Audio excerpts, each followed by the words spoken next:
Ce sentiment que plus rien n'est important, que plus rien n'est excitant. Tu scrolles sur YouTube mais aucune vidéo te donne envie. Tu veux lancer les jeux auxquels t'as l'habitude de jouer mais tout a l'air fade. T'allonges sur ton lit à rien faire et tu te demandes ce qui va pas avec toi. T'as envie de faire quelque chose mais t'as l'impression que tout semble vide. Et moi aussi j'ai eu ce sentiment là pendant un long moment. Et je vais t'expliquer aujourd'hui comment j'ai réussi à surmonter ça. Je me suis rendu compte de quelque chose, quand ce sentiment là était pas simplement une fois de temps en temps mais régulier, le fait de pas aimer sa situation, pas savoir quoi faire, c'était simplement parce que j'étais le fruit de mon environnement, ce que je comprenais pas à l'époque. Trop souvent on sous-estime ce qui nous entoure, on va aux mêmes endroits, on fait les mêmes choses et on prend des habitudes. Je dis pas que les habitudes c'est une mauvaise chose, mais parfois on fait des choses sans spécialement s'en rendre compte. On vit un petit peu par automatisme. Et on se rend pas compte que ça nous fait plus de mal qu'autre chose. Par exemple, si aujourd'hui tu vis chez tes parents, t'as été dans la même chambre depuis à peu près tout le temps si t'as jamais déménagé, et dans la même maison, donc t'as construit des habitudes au fur et à mesure. Depuis que t'es né, t'es dans le même endroit. Il y a tous ces souvenirs de toi en train de jouer avec tes potes sur Discord, il y a tous les souvenirs de toi qui regardent des séries, qui regardent des animés, ou peut-être même YouTube, comme tu peux le faire en ce moment. Le truc c'est que dans cet endroit, la tâche est trop forte pour ton cerveau. Tu sais automatiquement où tout se trouve,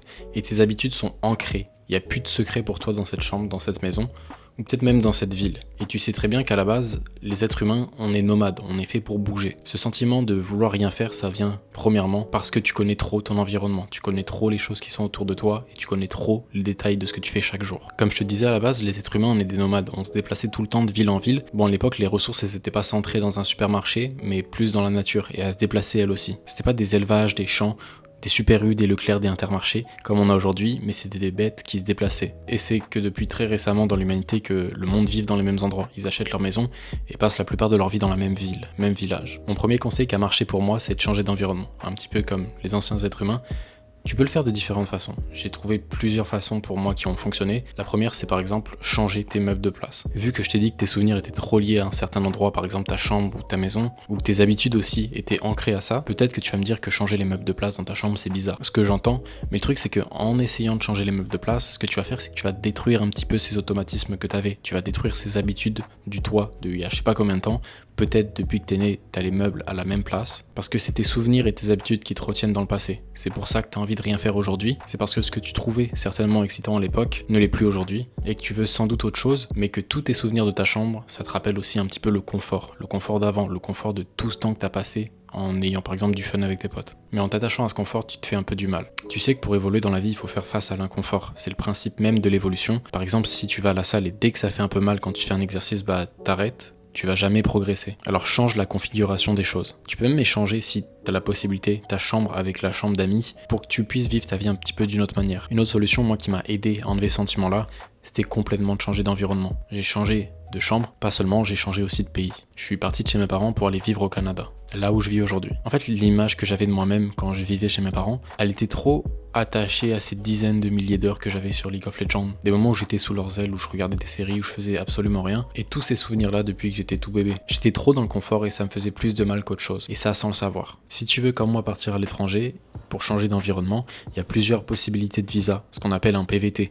Il y en a dans des pays comme le Japon, Corée du Sud ou par exemple l'Australie. En faisant ça, j'ai dû assumer mes responsabilités. Certes, c'était pas facile au début, mais je trouve ça plus gratifiant quand tu vis par tes propres moyens. Ça enlève beaucoup d'automatismes que j'avais avant et ça te montre la réalité. T'as moins de temps dans ta tête à trop penser et tu dois agir en fait parce que maintenant t'as un loyer à payer, t'as des choses à faire. Puis ça change tes habitudes, ça change la culture et les gens que tu rencontres quand tu vas dans un autre pays, t'es obligé de t'adapter, t'es obligé de changer comment tu vis. Et c'est grâce à ça que ça m'a permis d'être plus à l'aise socialement. Par exemple, je peux parler avec des inconnus dans la rue et ça me dérange absolument pas maintenant. Tout ça grâce à cet inconfort dans lequel je me suis plongé. Une autre chose dont je me suis rendu compte et une des raisons aussi pourquoi je me sentais aussi vide, c'était les réseaux sociaux. En fait, les réseaux sociaux, c'est intéressant, ils permettent de vivre tout et rien à la fois. Ce que je veux dire, c'est que les réseaux sociaux simulent la réalité. Les gens qu'on voit devant l'écran, comme toi par exemple avec cette vidéo, notre cerveau sait pas les interpréter. Il croit que c'est des vraies personnes avec lesquelles on parle ou une vraie discussion qu'on a. Et on a même un sentiment de proximité avec le youtubeur qu'on écoute. Peut-être si t'es un abonné depuis quelques temps, t'as un sentiment de proximité avec moi parce que tu connais les détails de ma vie et tu crois que je suis sympa parce que t'associes en fait mes vidéos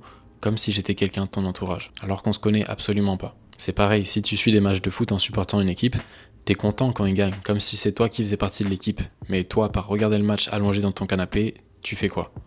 Bah pas grand chose. Ce que je veux dire c'est que tu vis pas vraiment. Ce que je vulgarise par ton cerveau reptilien, il fait pas la différence entre les réseaux et la réalité. Mais tu restes quand même conscient en fait que t'accomplis rien de ce que tu regardes. Et tu te sens comme une fraude face à ça. Et c'est pour ça que t'as un sentiment de vide. Tu vois tellement de choses que ton cerveau croit que c'est la réalité, que ça peut être sur différents sujets. Ça peut être sur Instagram quand tu vois du monde voyager, tu vois les paysages. T'as pas besoin de te déplacer, c'est pas ta réalité. Quand tu vas par exemple sur le hub, tu simules aussi un sentiment de proximité avec quelqu'un, c'est pas la réalité.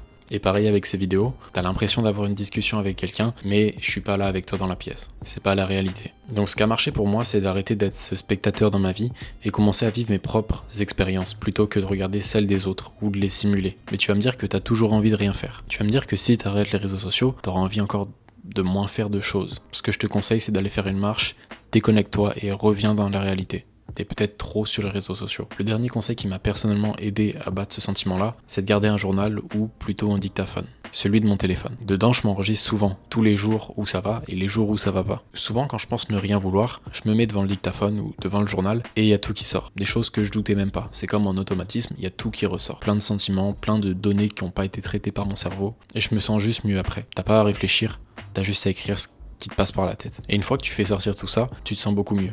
Je sais que la plupart du monde ne le fait pas, mais une fois que tu l'as fait, ok, c'est de l'information qui a été traitée, tu peux passer à autre chose. Généralement, ça va mieux. Je sais que le jour d'après, ça va aller mieux, ou même quelques heures après, ça va aller mieux. Et ce que j'ai remarqué en faisant ça, c'est que ce sentiment-là, c'était quand même un pattern. Des fois, il venait, mais je sais très bien que le jour d'après, il va disparaître. Et donc, en faisant un journal, je peux repérer un petit peu les patterns de pourquoi je pense comme ça. Bon, la seule fois où ça n'a pas disparu, c'était le moment le plus dur de ma vie, avant que je décide de changer d'environnement. Mais quand ça va pas, je sais que c'est ce que je dois faire. Et donc je dois changer quelles actions je fais chaque jour. J'ai compris que si quelque chose allait pas vraiment dans mon quotidien, je devais changer mes actions, même si dans le moment je ressentais pas l'intérêt et ni même l'envie. J'ai utilisé ce qu'on appelle l'effet Amara à mon avantage. Sachant que j'avais plus rien à perdre dans ma vie, j'ai pris les plus grands risques de ma vie. Parce que n'ayant plus rien à perdre, j'avais tout à gagner. Et j'espère que mes conseils ont pu t'aider. Alors fais les choses aujourd'hui, pour le bien du toi futur. Bye.